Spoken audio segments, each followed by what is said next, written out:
السلام علیکم ورحمۃ اللہ وبرکاتہ۔ امید ہے سب عافیت سے ہوں گے۔ الحمدللہ۔ آج انشاءاللہ ہم بات کریں گے نماز تسبیح۔ تو آئیے دیکھتے ہیں نماز تسبیح کی حقیقت کیا ہے۔ نحمد و نصلی علی رسول الکریم، اما بعد فاعوذ باللہ من الشیطان الرجیم، بسم اللہ الرحمن الرحیم۔ رب اشرح لی صدری ویسر لی امری واحلل عقدۃ من لسانی یفقہوا قولی، رب زدنی علما رب زدنی علما۔ اللہم بارک لنا فی اوقاتنا، اللہم ایدنا بروح القدس، اللہم صلی وسلم علی نبینا محمد، الہی آمین۔ جی دیکھتے ہیں سیدنا عبداللہ بن عباس رضی اللہ عنہما سے روایت ہے کہ نبی اکرم صلی اللہ علیہ وسلم نے سیدنا عباس بن عبد المطلب سے فرمایا، اے چچا عباس، کیا میں آپ کو کچھ عطا نہ کروں؟ کیا میں آپ کو کچھ عنایت نہ کروں؟ کیا میں آپ کو کوئی تحفہ پیش نہ کروں؟ کیا میں آپ کو درس عمل کی وجہ سے 10 اچھی خصلتوں والا نہ بنا دوں کہ جب آپ یہ عمل کریں تو اللہ ذوالجلال آپ کے اگلے پچھلے پرانے نئے انجانے میں اور جان بوجھ کر کیے تمام چھوٹے بڑے پوشیدہ اور ظاہر تمام گناہوں کو معاف فرما دے۔ کس نے؟ نبی صلی اللہ علیہ وسلم اپنے چچا سے پوچھ رہے ہیں کہ میں آپ کو وہ 10 خصلتیں نہ بتا دوں جو کیا ہیں آپ کے اگلے پچھلے جانے میں انجانے میں جیسے چھوٹے بڑے ظاہر میں پوشید جو بھی گناہ کیے ہیں وہ اللہ تعالیٰ معاف فرما دیں گے۔ تو وہ کیا ہے؟ وہ یہ ہے کہ آپ 4 رکعت نفل اس طرح ادا کریں کہ ہر رکعت میں سورہ فاتحہ اور کوئی دوسری سورہ پڑھیں۔ جب آپ اس قرأت سے فارغ ہو جائیں تو قیام ہی کی حالت میں یہ کلمات 15 بار دہرائیں۔ کس کے بعد؟ سورہ الفاتحہ، اس کے بعد پھر کوئی چھوٹی سورہ یا بڑی سورہ، پھر اس کے بعد کیا ہے قیام ہی میں سورۃ فاتحہ کے اور سورہ کے بعد چند کلمات، اور وہ کلمات کیا ہیں 15 بار قیام میں دہرانے ہیں۔ سبحان اللہ والحمد للہ ولا الہ الا اللہ واللہ اکبر۔ پھر آپ رکوع میں جائیں، تسبیحات رکوع سے فارغ ہو کر رکوع میں انہی کلمات کو 10 بار دہرائیں۔ پھر آپ رکوع سے اٹھ جائیں اور سمیع اللہ لمن حمدہ سے فارغ ہو کر 10 بار یہی کلمات پڑھیں۔ پھر سجدہ میں جائیں، سجدہ کی تسبیح اور دعائیں پڑھنے کے بعد یہی کلمات 10 بار پڑھیں۔ پھر سجدہ سے سر اٹھائیں اور اس جلسہ میں جو دعائیں پڑھی ہیں وہ پڑھ کر 10 بار انہی کلمات کو دہرائیں، اور پھر دوسرے سجدے میں چلے جائیں۔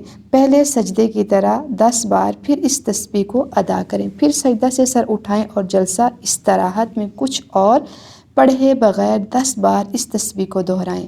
ہر رکعت میں کل 75 تسبیحات ہوئیں۔ اسی طرح چاروں رکعت میں یہ عمل دہرائیں۔ سبحان اللہ۔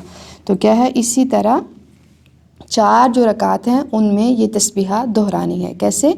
قیام میں 15 بار ہے، پھر اس کے بعد رکوع میں کہ 10 بار ہے، پھر رکوع میں 10 بار ہے، قومہ میں 10 بار ہے، سجدہ میں 10 بار ہے، تشہد میں کیا ہے 10 بار ہے۔ 10 بار ان کو دہرائیں گے تو کل کتنا بنا؟ ایک رکعت میں 75 مرتبہ یہ تسبیحات ہو جائے گی۔ پھر اس کے بعد اگر آپ طاقت رکھتے ہوں تو نماز تسبیح روزانہ پڑھیں، اور اگر آپ ایسا نہیں کر سکتے تو ہفتہ میں 1 بار پڑھیں۔ یہ بھی نہیں کر سکتے تو مہینہ میں 1 بار پڑھیں۔ یہ بھی نہیں کر سکتے تو سال میں 1 بار پڑھیں۔ اور اگر آپ سال میں بھی 1 بار ایسا نہیں کر سکتے تو اپنی زندگی میں 1 بار ضرور پڑھیں، اتنی اس کی فضیلت ہے۔ روز نہیں ہے تو کیا کریں؟ ہفتے میں نہیں ہے مہینے میں نہیں کر سکتے تو سال میں نہیں تو کہا کہ اپنی پوری زندگی میں 1 دفعہ اس نماز کو ضرور پڑھیں، اور طریقہ اس کا ہم دیکھ چکے ہیں۔ پھر اس کے بعد دیکھتے ہیں صلاۃ توبہ۔ پچھلی نماز تھی نماز تسبیح، صلاۃ توبہ۔ سیدنا ابو بکر رضی اللہ عنہ سے روایت ہے کہ رسول اللہ صلی اللہ علیہ وسلم نے فرمایا، جب آدمی کوئی گناہ کرتا ہے پھر وضو کرتا ہے اور 2 رکعت نماز پڑھ کر اللہ سے بخشش کا طالب ہوتا ہے تو اللہ سبحانہ و تعالیٰ اس کو معاف کر دیتے ہیں۔ سبحان اللہ۔ پھر اس کے بعد ایک اور نماز ہے لیلۃ القدر کے نوافل۔ رسول اللہ صلی اللہ علیہ وسلم نے فرمایا، جس نے لیلۃ القدر میں ایمان اور ثواب کی نیت کے ساتھ قیام کیا، اس کے تمام گزشتہ گناہ معاف کر دیے جائیں گے۔ ایک تو ہم نے نماز تسبیح کا طریقہ اور اس کی فضیلت اور اہمیت، اگلے پچھلے تمام گناہ معاف کیے جاتے ہیں۔ صلاۃ توبہ، پھر اس کے بعد ہے لیلۃ القدر کے نوافل۔ تو اللہ تعالیٰ ہم سب کو عمل کرنے کی توفیق عطا فرمائے اور یہ نماز بھی ہماری زندگیوں میں آ جائے۔ خود بھی عمل کریں اور دوسروں کے ساتھ بھی شیئر کریں. شیئر اس لیے اس ٹاپک کو اسپیشلی کریں کیونکہ لوگوں کو اس بات کی سمجھ نہیں ہے کسی انسان کی کیا رائے ہے، کوئی کیا کہہ رہا ہے، کوئی کیا کہہ رہا ہے.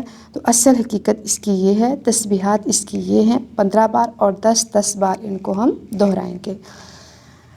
سبحان ربک رب العزت عما یصفون وسلام علی المرسلین والحمد للہ رب العالمین. رب یسر ولا تعسر وتمم بالخیر. السلام علیکم ورحمۃ اللہ وبرکاتہ.